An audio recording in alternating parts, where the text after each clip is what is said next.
Video का topic है dynamic multiplier. आज हम बात करेंगे कि डायनेमिक मल्टीप्लायर कैसे काम करता है with single dose of investment के साथ और रिपीटेड डोज ऑफ इन्वेस्टमेंट के साथ। So let's start. जैसा कि आप सबको पता है कि लास्ट वीडियो में हमने वर्किंग स्टार्ट की थी कि मल्टीप्लायर वर्क कैसे करता है, एंड वर्किंग के बेस पर हमने इसे 2 पार्ट्स में डिवाइड किया था। First is static and second is dynamic. Last video में हमने स्टैटिक मल्टीप्लायर की वर्किंग समझी थी कि कैसे वो फॉरवर्ड और रिजर्व ऑपरेशन ऑफ मल्टीप्लायर की रूप में काम करता है, and that mean backward multiplier कैसे वर्क करता है। एंड आज के वीडियो में हम बात करेंगे कि जो डायनेमिक मल्टीप्लायर है उसकी वर्किंग कैसे होती है एंड ये कंसेप्ट क्यों लाया गया। इसको हम 2 पार्ट्स में अगेन डिस्ट्रीब्यूट कर सकते हैं कि अगर इनकम को एक्सपेंड कर रहे हैं हम with single dose of investment, and अगर हम सिंगल की बजाय बार बार जो रिपीट कर दे इन्वेस्टमेंट की डोज को, देन जो हमारा मल्टीप्लायर है वो कैसे वर्क करेगा। सबसे पहले हम देख लेते हैं विद डायनेमिक मल्टीप्लायर क्या होता है। डायनेमिक मल्टीप्लायर है the time interval does effect the size of multiplier. Static multiplier कहता था कि जो टाइम है वो इफेक्ट नहीं करता है, लेकिन डायनेमिक क्या है, चेंज हो रहा है, एंड वो कह रहा है कि जो टाइम है, टाइम इंटरवल है, वो कहीं ना कहीं मल्टीप्लायर के साइज को इफेक्ट करता है। स्टैटिक मल्टीप्लायर में हम MPC को स्टेबल लेकर चल रहे थे, बट इन रियलिटी अगर देखा जाए तो MPC marginal propensity to consume कभी भी कांस्टेंट नहीं रह सकती या सेम नहीं रह सकती, उसमें चेंजेस आते रहते हैं। इसी की वजह से जो था मल्टीप्लायर का कंसेप्ट देना पड़ा डायनेमिक फॉर्म में, क्योंकि चेंजेस वो बिजनेस साइकिल की वजह से भी हो सकते हैं, वो इकोनॉमी में चेंज होने की वजह से भी हो सकते हैं, वो प्राइजेस इंक्रीज होने की वजह से भी हो सकते हैं। बहुत से रीज़न रहते हैं जिसकी वजह से जो MPC है वो चेंज हो जाती है, एंड इन चेंजेस को देखते हुए जो मल्टीप्लायर है वो कैसे काम करता है वो हमें डायनेमिक मल्टीप्लायर बताता है। लेकिन इसमें भी हमें कुछ अजम्पशंस लेके चलनी पड़ती हैं, कुछ एज्यूम करना पड़ता है। तो सबसे पहले आपको क्या एज्यूम करना है इसमें, फर्स्ट अजम्पशन है कि जो प्रेजेंट कंजम्पशन है, यानी आज का जो खर्चा है, जो एक्सपेंडिचर है, डिपेंड्स ऑन प्रीवियस इनकम। यानी आपने जो कल अर्न किया, कल की जो आपकी इनकम है वो ही आपकी आज की क्या होगी, कंजम्पशन होगी। एक तो ये चीज़ आपने लेके चलनी है। And second is investment in one period brings a change in income in another period। मतलब एक पीरियड में आपने इन्वेस्टमेंट में कोई चेंज किया, एंड उसका जो इफेक्ट है वो आपको दूसरे पीरियड में दिखाई देगा इन अ फॉर्म ऑफ इनकम। ठीक है। And third assumption is current expenditure, यानी आज का जो एक्सपेंडिचर है वो determine the income of tomorrow. तो फर्स्ट में हमने क्या लिया था कि जो हमारी आज की कंजम्पशन है वो कल जो प्रीवियस था, मतलब जो येस्टरडे वाला था, उसकी इनकम पर डिपेंड कर रहा था, और यहाँ पे जो आज हमने खर्चा किया है वो कल किसी की क्या होगी, इनकम बन जाएगी। तो ये 3 असम्पशंस हमने लेने के चलनी है, और तीनों में ही देखिए हमने पीरियड्स को डिस्ट्रीब्यूट किया है। 1 पीरियड से हम सेकेंड पीरियड में जंप करके गए हैं। अब with the help of diagram हम इसे समझने की कोशिश करेंगे। डायग्राम को देख के आपको लग रहा होगा कि ये तो मैम स्टैटिक मल्टीप्लायर की ही डायग्राम है, कि स्टैटिक मल्टीप्लायर में फॉरवर्ड जो मल्टीप्लायर है वो वर्किंग कैसे करता है। तो इसमें ही हमें टाइम के जो इंटरवल के चेंजेस हैं वो देखने हैं। मैंने ये डायग्राम इसीलिए लिया ताकि आपको इजी हो जाए समझना, कि आपको पता है यहाँ पे नीचे हमने एक्स एक्सिस पे इनकम ली है, नेशनल इनकम ली है, एंड जो हमारी वाई एक्सिस है उस पर हमने एग्रीगेट डिमांड लिया है, या हम कह सकते हैं इन्वेस्टमेंट हमने लिया है कि कितना इन्वेस्ट किया गया है। एंड जो ये 45 डिग्री का एंगल है ये हमें बता रहा है हमारी टोटल जो सप्लाई है उसके बारे में, या हम कह सकते हैं कि हमारा जो टोटल एक्सपेंडिचर हो रहा है हमें उसके बारे में बता रहा है। एंड जो हमारा ये पॉइंट है, फर्स्ट पॉइंट है, ये हमें क्या बता रहा है कि कितनी कंजम्पशन हुई है, कितनी कंजम्पशन हुई है, स्टार्टिंग में हम कितना जो है वो इनकम जनरेट कर रहे हैं। तो जहाँ पे ये इक्विलिब्रियम पॉइंट आ रहा था वहाँ पे हमारी क्या हो रही थी, इनकम जनरेट हो रही थी। देन हमने क्या किया, इन्वेस्टमेंट में चेंज किया। इन्वेस्टमेंट में चेंज करने की वजह से जो हमारी इन्वेस्टमेंट की लेयर है वो एक्सीड हो गई और न्यू इक्विलिब्रियम पॉइंट यहाँ पे बन गया, ठीक है। और इसकी वजह से क्या हो गया, ये हमारी न्यू इनकम की लाइन ड्रॉ हो गई एंड यहाँ पे जो चेंज आ रहा है वो हमारा इनकम का चेंज है। लेकिन ये चेंज कितने टाइम पीरियड में आया वो हमें इस वीडियो में इस डायग्राम में देखना है। अब ये क्या है, जो हमारी स्टार्टिंग वाली लाइन थी ये है हमारे फर्स्ट पीरियड की इनकम। स्टार्टिंग में हमारी इन्वेस्टमेंट ये है और यहाँ पे हमारी जो इनकम है ये है। तो ये कौन सी इनकम है, ये हमारी फर्स्ट पीरियड की इनकम है। एंड फर्स्ट पीरियड में जब इनकम में इन्वेस्टमेंट में हमने चेंज किया, देन जो इनकम है वो कहीं ना कहीं एक्सीड हो गई, ये देखिए। तो यहाँ पे हमारा फर्स्ट पीरियड में पहले इनकम का इक्विलिब्रियम पॉइंट यहाँ पे स्टैंड कर रहा था, बट इन्वेस्टमेंट में चेंज करने की वजह से ये लेवल हमारा इंक्रीज हो गया। ओके, देन इसके इंक्रीज होने की वजह से क्या हुआ, ये देखिए यहाँ पे हमारा ये जो एक्सपेंडिचर है वो भी इंक्रीज हो गया, क्योंकि इनकम अगर इंक्रीज होगी तो वो क्या होगी, वो नेक्स्ट डे के लिए एक्सपेंडिचर होगा, कंजम्पशन होगा। एंड अगर मैं इसके अकॉर्डिंग देखूं तो ये देखिए हमारी एक और लाइन यहाँ पे ड्रॉ हो रही है और ये क्या है, ये लाइन बता रही है कि अब मेरी इनकम में क्या हो गया, चेंज हो गया। क्योंकि हमने किया था कि जो आज की कंजम्पशन है वो क्या है, कल की इनकम है। तो ये एक न्यू इनकम लेवल हमारा इंक्रीज हो गया है। ओके, देन उसके बाद अभी हमारी इन्वेस्टमेंट लाइन तो यहीं पे जा रही है, दैट मीन इतना हमने क्या किया, फिर से इन्वेस्टमेंट किया है। एंड इसके इन्वेस्टमेंट करने की वजह से क्या हो गया है, हमारा जो एक्सपेंडिचर है कहीं ना कहीं इतना सा फिर से बढ़ गया है। एंड इतना सा बढ़ने की वजह से ये क्या बना रहा है, एक नई इनकम लेयर बना रहा है। तो ये आप क्या देख रहे हैं कि अलग अलग टाइम पीरियड में हमारी जो इनकम है अगेन एंड अगेन क्या हो रही है, वो जनरेट होती जा रही है। तो ये आपको डायनेमिक मल्टीप्लायर की वर्किंग बताती है कि जब आप इन्वेस्टमेंट में चेंज कर रहे हैं देन उसकी वजह से इनकम में भी चेंज आ रहा है, बट अलग अलग पीरियड्स में अलग अलग चेंजेस आ रहे हैं। तो with the help of single dose of investment and repeated dose of investment हम इसे और अच्छे ढंग से समझेंगे। तो सबसे पहले हम बात कर लेते हैं हमारे सिंगल डोज ऑफ इन्वेस्टमेंट की। तो आप हेडिंग से ही समझ पा रहे होंगे कि इनकम को एक्सपैंड करने के लिए सिर्फ इन्वेस्टमेंट एक ही बार की गई है, मतलब एक ही बार इन्वेस्टमेंट हुई है एंड उसकी वजह से इनकम कितना एक्सपैंड हो रहा है वो हम समझेंगे।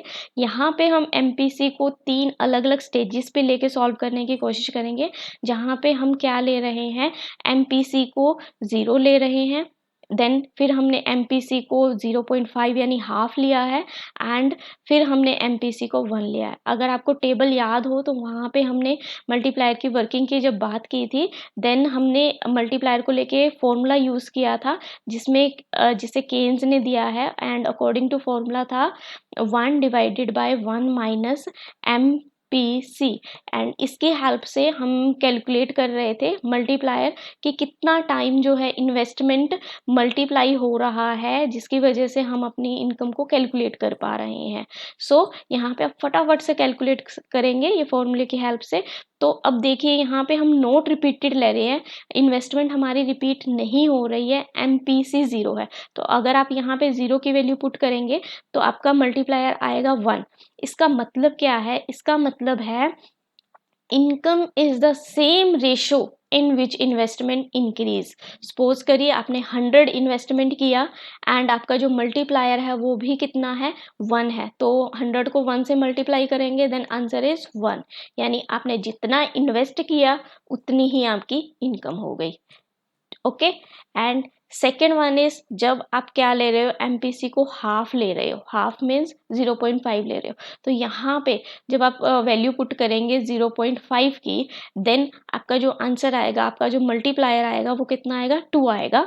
एंड वो 2 क्या शो कर रहा है कि आपने जितना इन्वेस्टमेंट में इंक्रीज किया, इनकम आपको उसका डबल यानी 2 टाइम्स होके मिलने वाली है। मतलब आपने अगर 100 रुपीज इन्वेस्ट किए देन आपकी जो इनकम होगी वो कितनी हो जाएगी, वो आपकी 200 हो जाएगी। ओके, क्योंकि आपको शायद याद होगा कि हमने फॉर्मूला किया था कि अगर मुझे y यानी हमारी इनकम कैलकुलेट करनी है, देन वो कैसे कैलकुलेट होगी, मल्टीप्लायर को हम मल्टीप्लाई करेंगे किसके साथ, हमारी इन्वेस्टमेंट के साथ। तो मैं यहाँ पे पुट करके आपको बता रही हूँ कि कितना चेंज हो रहा है।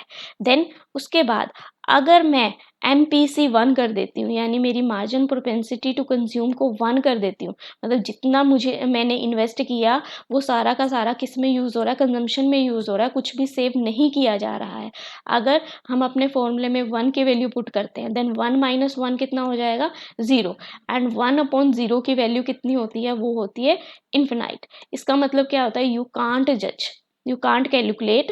एंड इसमें क्या हो रहा है, जो सारा का सारा ही कंप्लीट जो आपकी इनकम है वो किससे जनरेट हो रही है, वो कंजम्पशन से जनरेट हो रही है। एंड कहीं ना कहीं आपकी जो इन्वेस्टमेंट है सारी कंजम्पशन में यूज़ हो रही है। तो ये प्रोसेस जो है वो कंटिन्यूसली चलता रहेगा with the help of diagram. अब इसे समझने की कोशिश करते हैं। हम यहाँ पे diagram with the help of MPC half को लेके चलते हैं ताकि आपको समझाना इजी हो जाए। तो यहाँ पे हम जो MPC है वो ले रहे हैं हमारी 0.5 यानी हाफ। मतलब यहाँ पे क्या हो रहा है, जितना भी इन्वेस्टमेंट हो रहा है उसका जो हाफ पोर्शन है वो कहाँ पे एक्सपेंड हो रहा है, कहाँ पे खर्च हो रहा है, वो हमारी कंजम्पशन पे खर्च हो रहा है। तो यहाँ पे हम स्टार्टिंग में हमारी जो इन्वेस्टमेंट है उसको 100 लेके चलते हैं ताकि आपको समझाना ईजी हो जाए। तो सपोज करिए कि एक पर्सन है जिसने स्टार्टिंग में इन्वेस्टमेंट किया है, कितना, 100 का इन्वेस्टमेंट किया है। तो यहाँ पे ये देखिए आपको डायग्राम में दिख रहा है 100 का, ये देखिए आपकी, ये है हमारी स्टार्टिंग की इनिशियली इन्वेस्टमेंट। तो यहाँ पे हम एक्स एक्सिस पे क्या लेके चल रहे हैं, हमारा टाइम पीरियड्स लेके चल रहे हैं कि अलग अलग टाइम पीरियड में डायनेमिक मल्टीप्लायर कैसे वर्क कर रहा है। और यहाँ पे हम ले रहे हैं लेवल और इनकम, यानी इनकम में कितना और कैसे चेंजेस आ रहा है। सो हमारी इन्वेस्टमेंट स्टार्टिंग में कितनी है, वो है हमारी 100। एंड जब मैंने MPC को हाफ लिया है, दैट मीन 100 में से हाफ जो है वो कहाँ पे खर्च हो रहा है, हमारा कंजम्पशन पर खर्च हो रहा है। एंड हमने जो इनकम है वो कैलकुलेट कितना किया था कि अगर मैं 100 इन्वेस्टमेंट कर रही हूँ तो मेरा जो इनकम है वो कितनी हो रही है, 200। एंड ये देखिए यहाँ पे आपको चेंज दिखाई दे रहा है कि फर्स्ट पीरियड में जब मैंने 100 की इन्वेस्टमेंट की, देन मेरी इनकम कितनी हो गई है, मेरी 200 हो गई है। अब दोबारा से इन्वेस्टमेंट नहीं हो रही है, बट जो आज की इनकम है वो क्या है, कल की एक्सपेंडिचर है। सो अब इसमें से हाफ क्या होगा, इसमें से 200 में से हाफ क्या हो गया, इन्वेस्टमेंट हो गई। तो 200 से हम कहाँ पे आ गए, 100 पर आ गए। ओके, एंड नाउ वो 100 क्या हो रहा है, अगेन हमारी इनकम का पार्ट बन रहा है, क्योंकि 100 में से हाफ जो है वो कंज्यूम किया जा रहा है, कंज्यूम किया जा रहा है। तो 100 का हाफ कितना हुआ, 50। और जो 50 है वो कंज्यूम किया जा रहा है, वो ही हमारी क्या हो गई, नेक्स्ट इनकम हो गई, जिसे हम क्या कर रहे हैं, इन्वेस्ट कर रहे हैं। एंड अब वो 50 में से हमने हाफ क्या कर दिया, हाफ को हमने कंज्यूम कर दिया, कंजम्पशन के लिए यूज़ किया। एंड हाफ कहाँ पे चला गया, हमारी सेविंग में चला गया। देन अब ये 50 जो है, 50 का हाफ क्या है, 25%। एंड 25 को अभी अगेन क्या हो रहा है, इन्वेस्ट किया जा रहा है। और जो कल की क्या बनने वाली है, कल की क्या बनने वाली है, इनकम बनने वाला है। एंड इनकम में से फिर हमने क्या कर दिया, हाफ कर दिया, और हाफ कंजम्पशन के लिए यूज़ हुआ, और वो क्या होगी, नेक्स्ट इनकम हो गई। एंड इनकम ही नेक्स्ट क्या होने वाली है, इन्वेस्टमेंट होने वाली है। तो ऐसे कर करके क्या हो रहा है, हमारी जो इनिशियल इन्वेस्टमेंट थी उसमें हमने कोई चेंज नहीं किया, बट जो इनकम की वजह से जो न्यू हमारी इन्वेस्टमेंट बन रही है उसी को हम बार बार क्या कर रहे हैं, री इन्वेस्ट कर रहे हैं। तो ये क्या है, ये सिंगल डोज है। आई होप सो आपको समझ आया होगा। अभी हम बात करते हैं हमारे रिपीटेड डोज की। अगर मैं इन्वेस्टमेंट को रिपीट करती जाऊं बार बार, तब क्या इफेक्ट पड़ेगा मल्टीप्लायर की वर्किंग पर। तो सेम केस हमें लेने हैं, MPC 0 है तो कितना होगा, आपको याद है तो बताइए। मैम मल्टीप्लायर तो हमारा सेम एज 1 ही रहेगा, बट इसमें क्या हो रहा है, इन्वेस्टमेंट इन्वेस्टमेंट चेंज हो रही है, मतलब इन्वेस्टमेंट में दोबारा कुछ ना कुछ ऐड ऑन किया जा रहा है, दैट मीन जो मल्टीप्लायर है वो भी जो इनकम की वैल्यू है कुछ ना कुछ एक्सटेंड करके देगा। एंड सेम एज जब मेरी MPC हाफ है देन उसके बाद मेरा मल्टीप्लायर कितना आ रहा था, 2 आ रहा था। सेम इसमें भी क्या होगा कि वैल्यू जो इन्वेस्टमेंट की है वो इंक्रीज हो रही है, देन इसमें जो मल्टीप्लायर है वो भी कुछ ऐड ऑन होकर ही आएगा। एंड सेम एज जब मैं क्या कर रही हूँ, मेरी पूरी की पूरी जो इनकम है उसे एक्सपेंडिचर के फॉर्म में यूज़ कर रही हूँ, या मैं कह रही हूँ कि मैं उसे कंज्यूम कर रही हूँ, देन क्या हो रहा है कि स्टार्टिंग वाली वैल्यू प्लस जो मेरी एग्जिस्टिंग वैल्यूज थी उसको इंक्रीज करके जो इन्वेस्टमेंट है वो कंटिन्यूसली क्या होती जा रही है, इंक्रीज होती जा रही है। एंड जिसको मैं डिफाइन नहीं कर सकती वो कितना एक्सपेंड हो सकता है। तो with the help of diagram हम इसे समझने की कोशिश करेंगे। तो यहाँ पे सेम एग्जांपल हम लेंगे कि हमारी इन्वेस्टमेंट है 100 एंड जो इनकम है वो MPC है, सॉरी MPC हम ले लेते हैं हाफ, ताकि इजी हो जाए समझना कि MPC कितनी है, हाफ है। एंड हाफ का मतलब यहाँ पे क्या है कि जितना भी इन्वेस्टमेंट हो रहा है वो सेकंड पर्सन की इनकम होगी, और इनकम में से जो हाफ है वो क्या कहाँ पर यूज़ हो रहा है, कंजम्पशन के लिए यूज़ हो रहा है, और वही कंजम्पशन हमारी आगे जाके क्या होने वाली है, इनकम होने वाली है सेकंड पर्सन की इन सेकंड पीरियड में। ओके, तो यहाँ पे हम स्टार्टिंग में स्टार्ट करते हैं कि हमने इन्वेस्टमेंट किया, इन्वेस्टमेंट कितना किया, 100 का किया, एंड देन उसकी वजह से क्या हुआ, जो हमारी इनकम जनरेट हुई वो कितनी हो गई, हमारी 200 हो गई।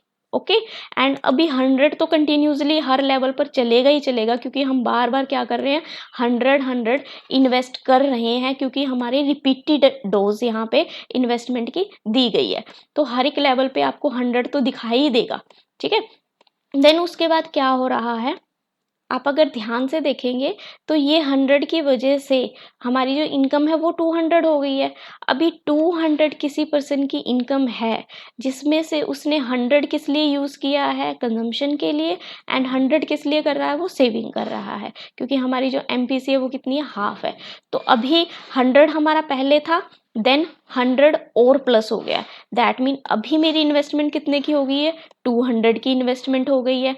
एंड 200 की इन्वेस्टमेंट यानी हमारा मल्टीप्लायर कितना था, 2 था, तो हमारी इनकम कितनी हो जाएगी, 400 हो जाएगी। तो इनकम यहाँ पे क्या होगी, प्लस हो गई। अभी 400 का हाफ हम किस लिए, कंजम्पशन के लिए यूज़ कर रहे थे, ठीक है। 100 है हमारा स्टार्टिंग में, एंड देन उसके बाद हमने क्या किया, 200 यहाँ पे प्लस कर दिया, क्यों, क्योंकि हमने कंजम्पशन किया था। एंड देन अब हमारी जो टोटल है वो कितना हो गया हमारा, मैम हमारी जो इनकम है वो होगी हमारी 400 एंड कंजम्पशन हो गया हमारा 200। एंड साथ में जो हमारी ये 100 की इन्वेस्टमेंट थी, जो हमने इन्वेस्टमेंट में चेंज किया था, उसका भी जो 50% है यानी 50 है वो कहाँ पे यूज़ हो रहा है, वो नेक्स्ट इन्वेस्टमेंट के फॉर्म में यूज़ हो रहा है। एंड यहाँ पे जब मैं टोटल कैलकुलेट कर रही हूँ तो मेरा मल्टीप्लायर कितना है, मल्टीप्लायर कितना है, 2, देन 200, 250 एंड 350। देन 350 को जब आप 2 से मल्टीप्लाई करेंगे देन 700।